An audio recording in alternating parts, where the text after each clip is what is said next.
வணக்கம். தேமுதிக கட்சியினுடைய தலைவர் மறைந்து கிட்டத்தட்ட 15 நாட்களுக்கு மேலாகிவிட்டது. சமீபத்தில் அவருடைய மறைவு என்பது அத்தனை தமிழ் நெஞ்சங்களுக்கு மட்டுமல்ல, உலகளவில் இருக்கக்கூடிய மக்களுக்கு மிகப்பெரிய பேரிழப்பாக பார்க்கப்படுகிறது. அவர் இருந்தார்னா நிச்சயமாக அவர் சிஎம் ஆகியிருப்பார் அப்படிங்கிற மிகப்பெரிய டாக் அரசியல் வட்டாரத்தில் பேசப்படுகிறது. இந்த நிலையில் தற்பொழுது, அதாவது 2024 நாடாளுமன்ற தேர்தல் நடைபெற இன்னும் ஒரு சில மாதங்களே இருக்கிறது. இந்த தேர்தலில், இந்த எலெக்ஷனில் தேமுதிக கட்சி சார்பாக கட்சியினுடைய பொதுச் செயலாளர் பிரேமலதா விஜயகாந்த் அவர்கள் நின்னாங்கன்னா நிச்சயமாக அவர்கள் எம்பி ஆகிறார். இதில் எந்த மாற்று கருத்துக்கும் இடமில்லை அப்படிங்கிற ஒரு கருத்தும் அரசியல் வட்டாரத்தில் பேசப்படக்கூடிய ஒரு விஷயமாக பார்க்கப்படுகிறது.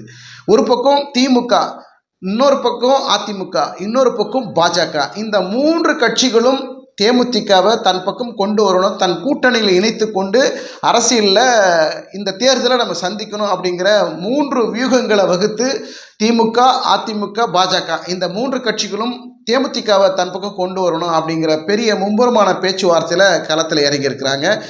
4வது அணியாக பார்த்தீங்கன்னாக்கா நாம் தமிழர் கட்சி, சீமான் அவர்கள் எந்த கூட்டணியிலும் நாங்கள் சேர மாட்டோம், நாங்கள் தனித்தே நின்று களம் காணுவோம், தனித்து நின்று வெற்றி பெறுவோம், தோத்தாலும் ஜெயிச்சாலும் நாங்கள் தனித்து தான் நிற்போம், யாருடன் கூட்டணி நாங்கள் வைக்கவே மாட்டோம் அப்படின்னு உறுதியோட நாம் தமிழர் கட்சியினுடைய ஒருங்கிணைப்பாளர் சீமான் அவர்கள் ஏற்கனவே பல மேடைகளில் ஆணித்தரமாக சொல்லிக்கிட்டு இருக்கிறாரு. அதனால் இந்த முறை 4, அதாவது மும்முனை போட்டி மட்டுமல்ல, இந்த முறை 4 முனை போட்டியாக களத்தில் இருக்கிறாங்க. இந்த நாடாளுமன்ற தேர்தல் எந்த மாதிரியான அரசியல் பரபரப்பை ஏற்படுத்தும், யார் யாருடன் கூட்டணி வைப்பார்கள் அப்படிங்கிற மிகப்பெரிய எதிர்பார்ப்பு தற்போது அரசியல் வட்டாரத்தில் பேசப்படக்கூடிய செய்தியாக பார்க்கப்படுகிறது.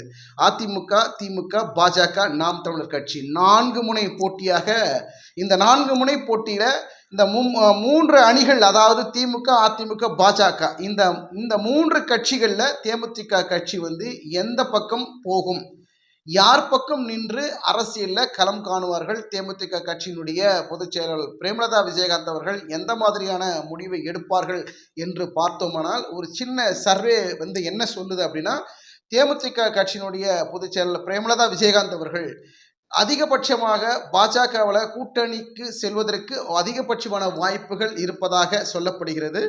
ஏன்னா ஏற்கனவே பார்த்தீங்கன்னா, இப்போ தேமுதிக கட்சியினுடைய தலைவர் விஜயகாந்த் அவர்கள் மறைந்த பிறகு கிட்டத்தட்ட ஒரு வாரம் காலத்துக்கு அப்புறம் உடனடியாக அவங்க அரசியலை பேசுவதற்கு ஆயத்தமாக களத்தில் இறங்கியிருக்கிற அந்த செயல்கள் நம்ம பார்க்கிறோம். ஏன்னா ஏற்கனவே பார்த்தீங்கன்னா, திமுகவை எதிர்த்து உண்ணாவிரத போராட்டம், கண்டன ஆர்ப்பாட்டத்தை உடனடியாக அறிவிக்கிறாங்க. அப்போ எதிர்ப்பு திமுக மேலே அவங்களுக்கு இருக்குது. அந்த வகையில் பார்த்தீங்கன்னா பாஜகவில் அவங்க இணைவதற்கு அதிக வாய்ப்புகள் இருக்குது.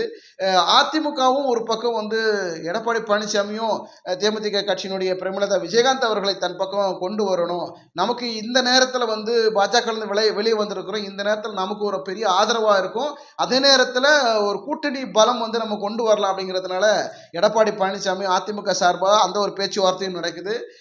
திமுக சார்பாக எப்படியாவது அவங்கள பிரேமலதா விஜயகாந்த் தன் பக்கம் கொண்டு வரணும், அவங்க ஒரு முயற்சி பண்ணுறாங்க.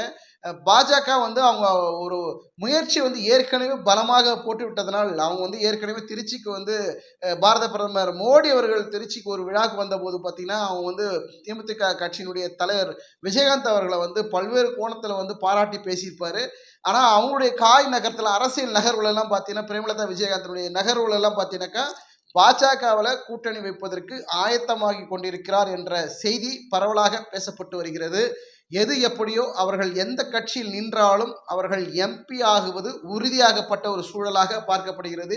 காரணம் என்னவென்றால், பிரேமலதா விஜயகாந்த் அவர்கள் கட்சியினுடைய தலைவர் விஜயகாந்த் அவர்கள் மறைவிற்கு பிறகு இவர்கள் தேர்தலை சந்திக்கிறார்கள். இந்த தேர்தல் விஜயகாந்துக்கு கிடைக்கக்கூடிய ஓட்டாக மாறும், விஜயகாந்தே ஜெயிப்பது போன்றுதான் பிரேமலதா விஜயகாந்த் அவர்கள் ஜெயிப்பவர்கள் என்ற செய்தியும் வருகிறது. கண்டிப்பாக இந்த தேர்தலில், நாடாளுமன்ற தேர்தலில் பிரேமலதா விஜயகாந்த் அவர்கள் எம்பி ஆகிறார் என்ற செய்தி அரசல் புரசலாக பேசப்பட்டு வருகிறது. இந்த செய்தி அரசியல் வட்டாரத்தில் பரபரப்பாக இருப்பது மட்டுமல்லாமல், பிஜேபி வட்டத்தில் அவர்களுக்கு நம்ம நிச்சயமாக சீட்டு கொடுக்குறோம், அவங்க கேட்குற தொகுதியில் நம்ம நிற்க வைப்போம், அவங்கள கண்டிப்பாக ஜெயிக்க வைக்கணும் அப்படிங்கிற ஒரு கோணத்திலும் பிஜேபி செயல்படுவதாக பார்க்கப்படுகிறது.